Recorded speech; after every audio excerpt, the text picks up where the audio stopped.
Shalom saudara-saudara, sudah lama kita nggak bahas karismatik ekstrim di channel kita ini kan. Terakhir saya bahas itu tentang Pastor Philip Mantova di video yang ini. Dan di video kali ini, saya akan membahas dari pastor yang belum terkenal sih. Saya bilang belum terkenal berarti saya mengandaikan nanti pastor yang akan saya bahas ini akan terkenal juga seperti Pastor Philip Mantova atau Pastor Andy Simon. Cuman pastor ini saya lihat masih kurang pede sih, masih kurang berani bikin aksi penyembuhan di jalan seperti Pastor Andy Simon, atau masih kurang pede memberi kesaksian pergi ke surga neraka seperti Pastor Philip Mantova atau Pastor siapa almarhum Priaji. Pastor harus lebih berani, ya, berani bikin penyembuhan di jalan, bikin orang stroke berjalan, bikin orang buta melihat, bikin yang mati bangkit seperti kan di Alkitab. Jangan lupa rekam dan upload di FB dan lain-lain. Lalu bikin juga KKR mujizat kesembuhan. Atau pastor ya tadi berani bikin kesaksian pergi ke surga atau neraka. Oh jangan pastor. Karena surga dan neraka itu yang pergi ke sana sudah banyak. Banyak bikin kesaksian seperti itu. Pastor bikin aja yang belum itu bikin kesaksian pergi ke purgatori. Saksikan bahwa purgatori itu nyata misalnya. Nanti gandengan tangan sama Patrice Allegro nyerang reform kan. Oke, jadi namanya adalah Pastor DHI ya. Dema Hendrik, apa I-nya saya lupa. Beliau ini saya ingat dulu jadi salah satu pembuat konten membahas Pastor Andy Simon. Dia dulu bersebelahan dengan Pendeta Nababan yang ini ya, membela Pastor Andy Simon. Sekarang saya lihat Pastor Dema mendukung Edis TV, ya mensupport, membela bahkan.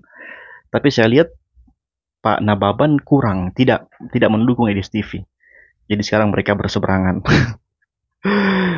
Entah apa tanggapan Pastor DHI terhadap Pendeta Nababan ya.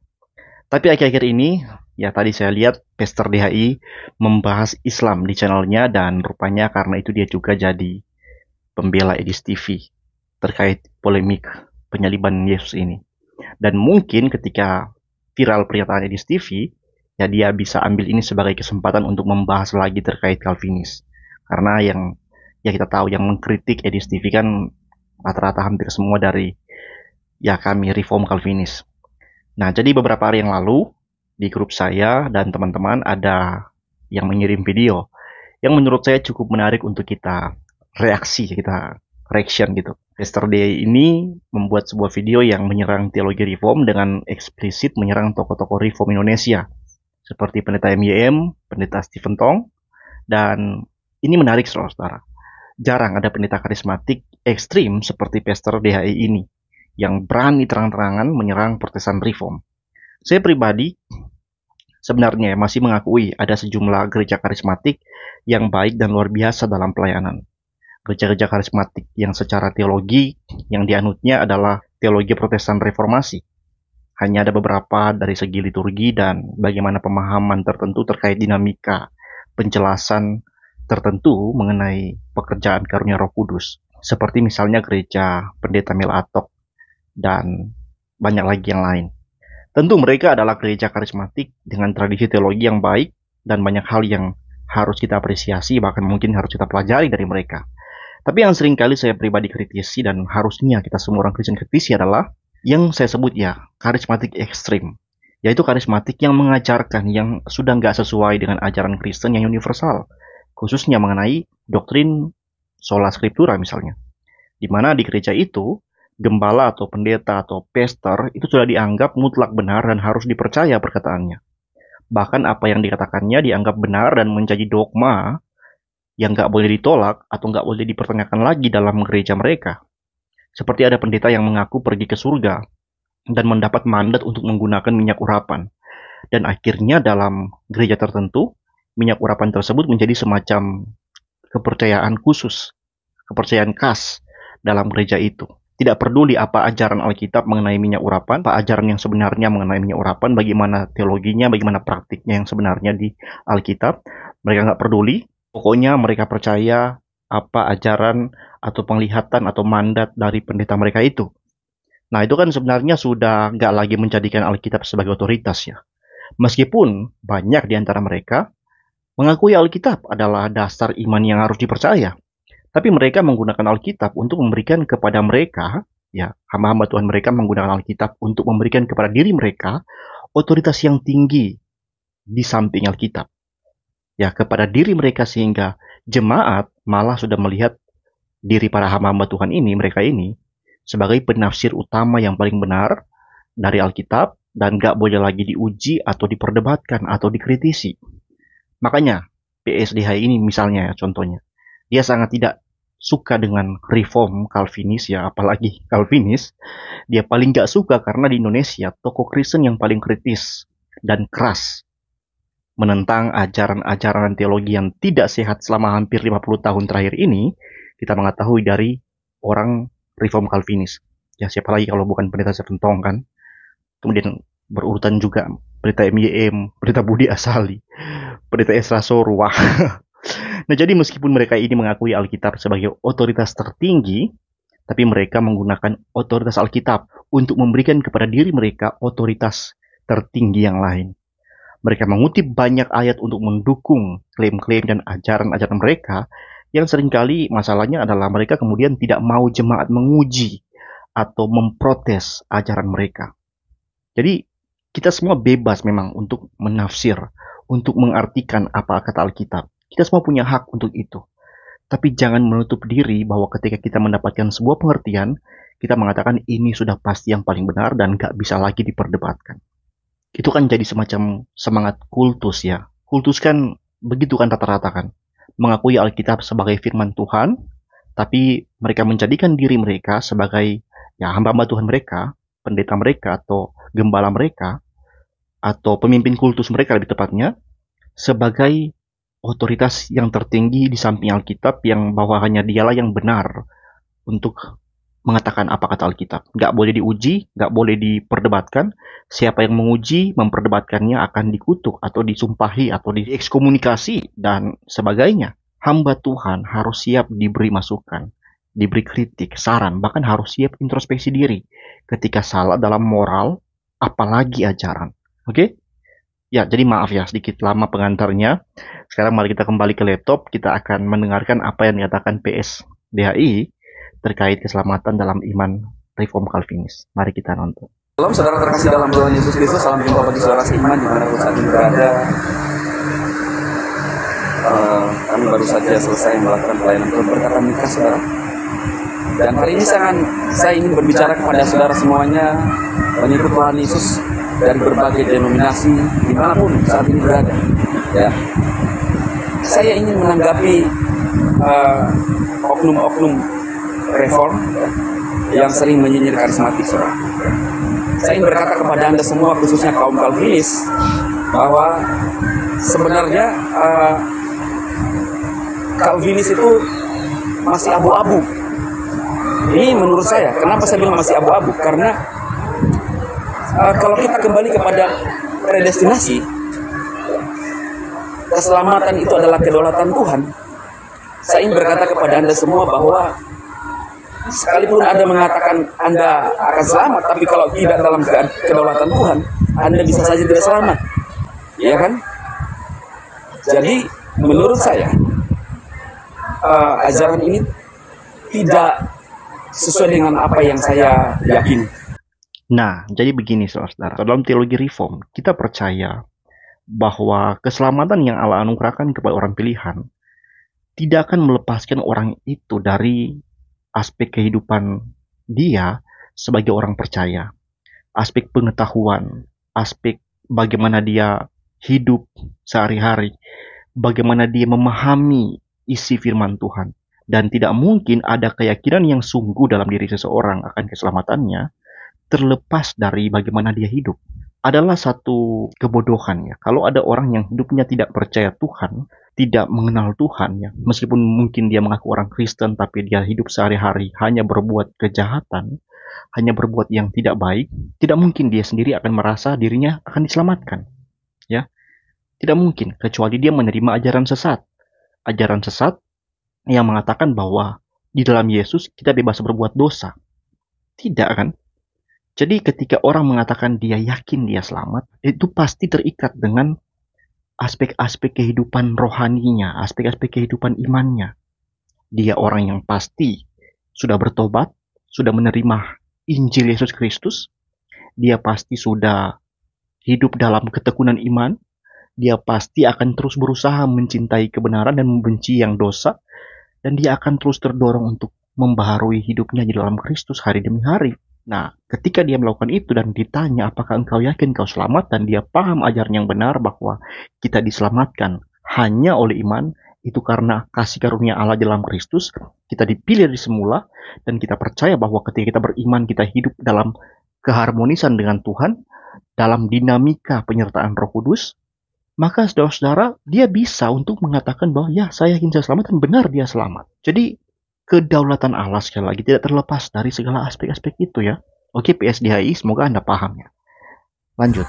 Karena Yesus sendiri menyuruh murid-muridnya, bahkan di dalam Yohanes 3:16, keselamatan hanya di dalam Yesus. Siapa yang percaya dan dibaptis akan diselamatkan.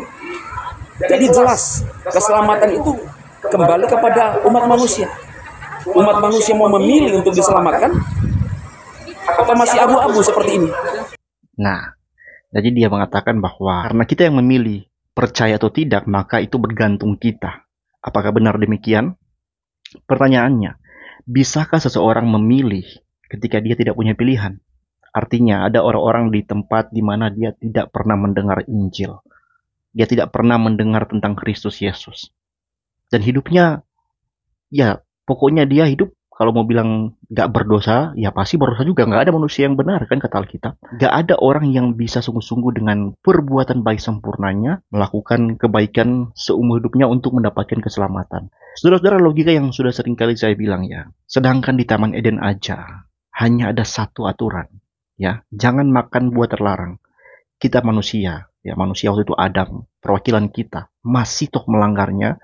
Apalagi di zaman sekarang ya, ketika manusia malah menyusun aturan-aturan sendiri dengan aspek-aspek keberatan hati nuraninya, atau aspek-aspek apa yang dia inginkan, apa yang tidak boleh terjadi pada dirinya, apa yang harusnya dia lakukan dan tidak lakukan dalam segala budaya. Apakah dia pasti akan mentaati seluruh aspek hati nuraninya tanpa bersalah sama sekali, sedangkan upah dosa adalah maut? Nah, ketika orang tidak percaya kepada Yesus Kristus, bukan karena dia memilih gak percaya, tapi karena dia gak pernah mendengar Injil. Tuhan tidak mengutus orang untuk pergi memberitakan Injil. Bahkan ketika orang mendengar Injil, dua orang mendengar Injil, si A dan si B.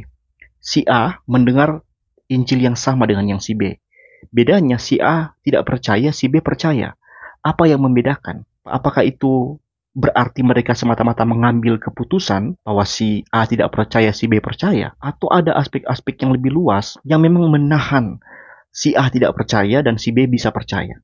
Misalnya contohnya, si A ini dia tidak mau percaya karena dia terlalu banyak hidupnya dari kecil disuguhkan dengan berbagai hal-hal yang menghalangi dia untuk bisa menerima Injil, bisa menerima kebenaran. Sedangkan yang si B dari masa kecilnya sudah banyak hal-hal yang mendorong dia untuk bisa mencari kebenaran. Mau hatinya dari segala aspek Tuhan telah melemparkan banyak hal ke dalam hidupnya yang membawa dia pada titik pertobatan. Sedangkan si A ya dari awal, dari masih kecil, malah dia banyak hal yang membuat dia sampai pada titik dia mendengar Injil, dia harus menolak.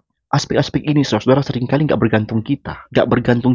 Seringkali keadaan, kondisi di sekitar kita, itu nggak selalu ditentukan oleh kita semata-mata kan. Ada banyak hal, saudara. Orang yang lahir di negeri yang Muslim, misalnya, negeri Islam, meskipun mereka mungkin tahu tentang Yesus, karena Islam nggak mungkin nggak tahu tentang Yesus kan. Mereka membicarakan tentang Yesus di Al-Quran mereka. Ya, menurut mereka itu Yesus kan. Di dalam Kristen, karena Muslim selalu nggak mungkin nggak tahu ada agama Kristen. Muslim selalu pasti tahu ada agama Kristen, dan Muslim dalam ajaran-ajarannya menyerang ajaran kekristenan secara presupposisi dasar mereka itu tahu apa yang diajarkan dalam kekristenan secara meskipun mungkin seringkali secara keliru begitu. Tapi mereka tahu ada agama Kristen, ada kepercayaan Kristen. Mereka tahu. Nah, orang yang lahir di negeri Muslim dan kemudian dia dari kecil diajarkan dengan berbagai hal tentang apa yang salah dengan kekristenan misalnya, dari Al-Qur'annya, dari para ulamanya, dari para ceramah-ceramah yang dengar. Ya, itu membentuk dia, membentuk presupposisi worldview dia dia akan sangat sulit menerima Injil. Tidak sebanding dengan orang yang lahir, yang besar bertumbuh di daerah, di tempat yang tidak se-ekstrim itu menentang kekristenan. Jadi saudara-saudara, saya mau mengajak kita untuk melihat kedaulatan Allah dalam aspek yang sangat luas ya. Bukan cuma sekedar aspek Tuhan pergi memberitakan Injil lewat para hamba-hamba Tuhan. Memang orang bisa mengambil keputusan. Tapi saya percaya, dan kita harusnya percaya, bahwa ketika orang mampu memilih Tuhan, itu bukan karena dia mampu memilih, tapi karena Tuhan sudah memilih dia terlebih dahulu. Kan itu kata Alkitab kan saudara. Jelas kok. Bukan kamu yang memilih aku, tapi aku yang memilih kamu. Jangan ada yang membanggakan diri saudara ya. Lalu kemudian kemarin saya juga membahas tentang Calvinis yang masuk di dalam penyembuhan-penyembuhan karismatik, atau taruhlah Pastor Andy Simon atau Pendeta Philip Mantopa. Saudara itu sedang tidak mempercaya lagi kepada ajaran Calvin, karena mereka tidak percaya kepada mujizat yang dilakukan oleh individu. Mereka menganggap bahwa mujizat itu selesai pada zaman rasul-rasul. Nah, ini fitnah ya. Jadi begini, kalau ada orang-orang Calvinis, orang-orang gereja reform, jemaat awam khususnya yang pergi minta disembuhkan oleh hamba-hamba Tuhan yang mengaku punya karunia mujizat, ya, mengklaim diri hamba Tuhan, mengaku bisa menyembuhkan dengan tepukan, dengan tiupan dan sebagainya. Ya, karena seringkali mereka orang awam, dan ya banyak gereja-gereja Calvinis di Indonesia juga, ya ini menjadi masukannya mungkin, yang kurang mengajarkan tentang bagaimana iman itu bekerja dalam hidup, bahkan termasuk dalam kesakitan. Ya, saya sudah seringkali membahas ini kan saudara. Bahwasanya kalau kita benar-benar beriman kepada Tuhan, kita nggak perlu jauh-jauh datang ke pastor-pastor tertentu untuk minta disembuhkan dengan keyakinan bahwa kalau hanya dia yang mendoakan, maka saya akan disembuhkan. Itu keliru saudara. Sorry to say. Pendeta Anda di jemaat juga bisa dipakai Tuhan. Orang tua Anda bisa dipakai Tuhan ketika mendoakan Anda. Bahkan diri Anda sendiri yang berdoa pun bisa didengar Tuhan. Philip Mantopa, Pastor Andy Simon, mereka nggak lebih spesial dari dirimu sendiri di hadapan Tuhan. Percayalah, Pastor Andy Simon, Philip Mantopa, mereka nggak lebih spesial di hadapan Tuhan dibanding pendeta Anda di jemaat Anda. Percayalah saudara, berdoa dengan sungguh minta ke Tuhan, bukan cari manusia-manusia ini. Ya kalau kebetulan dekat silakan pergi minta topang dalam doa. Tapi jangan dengan harapan bahwa hanya dengan doamu saya disembuhkan, atau hanya kamu yang Tuhan akan dengar. Kalau saya sih enggak. Jangan begitu saudara. Jangan. Yesus enggak hanya mati bagi orang-orang seperti ini untuk diberikan karunia bisa menyembuhkan. Kepada semua orang bisa, kalau Tuhan berkenan bisa dong. Nah kalau kita punya keyakinan seperti ini, ya itu baik ya. Tapi seringkali jemaat-jemaat awam mudah terpengaruh dengan viralitas, dengan hal-hal yang viral, sehingga wah kalau dia sembuh, karena juga kan mereka disuruh bersaksi kan, yang sembuh-sembuh disuruh bersaksi begitu. Oh saya didoakan ini, saya sembuh. Yang nggak sembuh-sembuh jarang diminta bersaksi nggak sembuh. Coba kalau mereka fair, ya setiap upload video ada yang sembuh tapi juga berikan kesaksian, ada yang nggak sembuh, ya berikan kesaksian. Bahkan kalau mau dihitung berapa banyak yang sembuh, berapa banyak yang nggak sembuh, bisa dihitung kok sebenarnya. Cuma seringkali mereka yang nggak sembuh ini nggak mau bersaksi karena mereka akan merasa mempermalukan hamba Tuhan itu, atau mungkin mereka akan berpikir mereka masih kurang dalam hal rohani sehingga Tuhan nggak menyembuhkan mereka, masih ada dosa dan sebagainya. Dan seringkali diberikan ajaran seperti itu kan, bahwa kita nggak sembuh karena kita masih punya hambatan-hambatan dalam diri kita. Ini menyesatkan saudara ya, hal-hal seperti itu ya. Nah jadi bukan mereka udah nggak Calvinis. Memang seringkali banyak gereja-gereja yang masih kurang mengajar hal ini, sehingga banyak jemaat awam polos. Tapi it's okay lah. Kita percaya gereja-gereja Calvinis Indonesia, gereja Reform sedang berbenah untuk kembali kepada ajaran-ajaran yang benar ya. Dan sekali lagi Pastor ya, kita bukan percaya yang namanya keajaiban karunia sudah berhenti di zaman para rasul, tidak. Kami percaya kok masih ada mujizat. Yang kami nggak percaya adalah ketika orang-orang menempatkan diri mereka seperti rasul begitu, bahwa dia punya kuasa mutlak setiap waktu, setiap saat, kapanpun dia mau, dia bisa membuat mujizat. Bahkan dengan PD-nya bikin KKR mujizat begitu. Dengan PD-nya bikin KKR kesembuhan ilahi. Banyak video saya membahas hal ini saudara ya. Saya nggak akan membahas lagi di sini. Kenapa hal seperti ini sangat-sangat amat mendegradasi iman Kristen. Kalian sudah bisa dapat logiknya kan? Iman Kristen itu, kesembuhan itu bisa terjadi bahkan di dalam keadaan hanya kamu sendiri. Kalau Tuhan berkenan kamu sembuh, kamu akan sembuh. Kalau tidak, iman yang besar adalah bisa tetap bersyukur, tetap percaya pada Tuhan, tetap melihat segala kebaikan Tuhan, pun di dalam kesakitan yang tidak kunjung sembuh.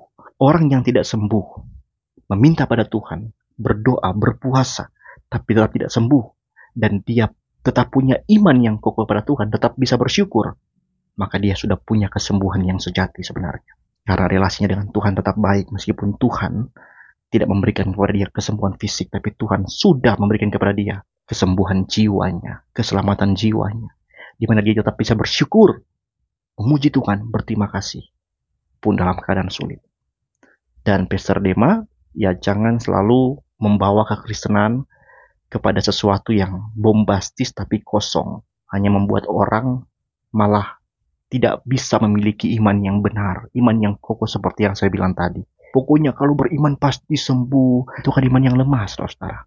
Keyakinan seperti itu, keyakinan yang lemah. Dengar ya, ini yang lebih baik. Kalau beriman, meskipun sakit, meskipun mati, saya sudah sembuh. Itu iman yang sejati. Kalau beriman, kalau percaya, meskipun miskin, bangkrut, sulit, hancur, saya tetap percaya, saya tetap diberkati. Saya sudah diberkati karena iman itu sendiri. Orang-orang yang mengajarkan, orang Kristen pasti mengalami mujizat, pasti ini, pasti itu, pasti ini. Pasti sukses, pasti dipromosikan. Itu orang-orang yang sebenarnya sedang mendegradasi iman Kristen yang baik dan benar, yang sejati. Ya, kita bisa mengharapkan diberkati, tapi jangan berpikir bahwa iman pasti diberkati dari segi aspek-aspek sembuh fisik, diberkati secara keuangan, dan sebagainya. Berkat terbesar adalah mengenal Kristus itu sendiri, saudara-saudara. Kita mau diberikan apa setelah itu, terserah dialah. Karena berkat terbesar sudah kita dapatkan. Keuangan, jabatan, kesehatan itu bonus. Kalau diambil pun silakan. Yang penting jangan ambil Kristus dari kita kan. Kita bisa harus katakan, Tuhan, aku mencintai Engkau dan hanya pada Engkau cintaku terpaut. Engkau berikan aku makanan, minuman, pakaian, kelimpahan. Terima kasih. Kalaupun tidak, Engkau ambil semua makanan, kelimpahan, pakaian, ambil hartaku, ambil orang-orang yang kukasihi. Tapi jangan ambil Engkau dari hidupku. Jangan pergilah Yesus dari hidupku. Karena segala sesuatu bisa hilang, asal jangankan imanku kepadamu. Jangankan kasihmu kepadaku. Itu orang Kristen, saudara. Ya? Waktunya kapan, saudara? Entah tidak dijelaskan. Meninggoinya Rasul siapa tidak dijelaskan. Tetapi iman saya, kita sebagai orang yang percaya kepada Alkitab. Alkitab adalah logos dan Alkitab adalah rema, di mana rema itu masih bisa. Alkitab adalah logos. Sorry ya. Ya Alkitab bukan logos ya kan. Logos itu kan anak Allah gitu kan. Aduh bahaya ini, Pastor. Aduh. Itu masih bisa terjadi bagi siapa saja yang percaya, dan mujizat itu masih bisa terjadi sampai saat ini. Amin, saudara. Jadi saudara yang percaya kepada doktrin Calvin, saudara masih abu-abu. Belum tahu apakah Anda diselamatkan. Kalau kedaulatan Tuhan mengatakan Anda tidak diselamatkan sekalipun Anda tidak percaya, kalau itu yang ditekankan, ya belum jelas. Tetapi kalau saya kembali kepada Alkitab, keselamatan itu tergantung saudara mau meresponi anugerah itu. Kalau saudara percaya kepada Yesus, Roma 10:9, percaya kepada Yesus bahwa Yesus Tuhan dan mengaku dalam hati bahwa Elohim telah membangkitkan dia dari orang meninggoy, saudara akan diselamatkan. Jadi jelas jaminannya kembali kepada manusia. Keselamatan adalah pilihan. Sekarang pilihlah sekarang apakah Anda mau diselamatkan atau masih abu-abu dalam keyakinan Calvin. Silakan saudara men-share video ini biar memberkati saudara sekalian. Amin. Ya, itu dia saudara ya. Kalau saudara pernah belajar tentang Eutikus ya, seorang bidat di ya abad-abad awal gereja. Dia bidat yang ya sebenarnya dia dari segi Tritunggal masih aman, dari segi doktrin Kristus aman, tapi dia menjadi bidat dari segi doktrin keselamatan. Dia datang ke Roma sebagai seorang pelayan di Roma, dan sampai di Roma dia melihat rohani kota Roma sangat bobrok orang-orang Kristennya. Ketika Kaisar menjadi orang Kristen, ya ketika dia suruh, ya dia mandatkan untuk Kekaisaran Roma menerima kekristenan sebagai agama yang resmi di sana, maka banyak orang-orang yang menjadi Kristen meskipun bukan orang yang percaya. Karena ya politis ya kan. Dan mulai bobroklah kehidupan moral di Roma, dan itu mereka Kristen gitu. Tapi kemudian si Eutyches ini datang melihat kebobrokan yang ada, dia mulai berpikir, wah nggak bisa nih kalau seperti ini. Maka dia mulai mengembangkan teologi bahwa ya keselamatan bergantung manusia seperti ajaran Pester ini. Dan itu ajaran sesat, saudara. Maaf. Ketika Anda mengatakan bahwa keselamatan adalah bergantung kembali kepada manusia, Anda sesat. Yang benar itu adalah keselamatan adalah bergantung pada kedaulatan Allah yang tidak melepaskan respon manusia. Ya. Jadi, kalau ditanya, apakah keselamatan bergantung manusia? Iya, tapi bukan berarti bukan bergantung kedaulatan Allah. Allah berdaulat dan manusia merespon. Kedaulatan Allah tidak menihilkan respon tanggung jawab free will-nya manusia. Itu pun sebaliknya, free will-nya manusia, meresponnya manusia, bahwa manusia harus percaya, harus menerima dengan sadarnya dia iman kepada Tuhan. Maka itu bukan berarti Allah tidak berdaulat. Ya. Jangan berpikir either or seperti itu. Kita melihat kedaulatan Allah tidak menihilkan kehendak bebas tidak menihilkan kedaulatan Allah. Itulah iman yang benar, itulah pemahaman yang benar ya. Kalau Anda katakan bahwa keselamatan hanya pada Allah, Anda nggak perlu berespon, tetap selamat meskipun nggak percaya, berbuat dosa terus, itu ajaran sesat. Kalau Anda mengatakan bahwa, harus berespon, keselamatan hanya manusia, bukan kedaulatan Allah, itu juga ajaran sesat. Ya, saudara, sekian tanggapan saya. Mohon maaf kalau ada kata-kata yang menyakiti untuk Pester DAI. Saya percaya ini semua untuk kita semakin diberkati bersama. Tuhan memberkati. Shalom.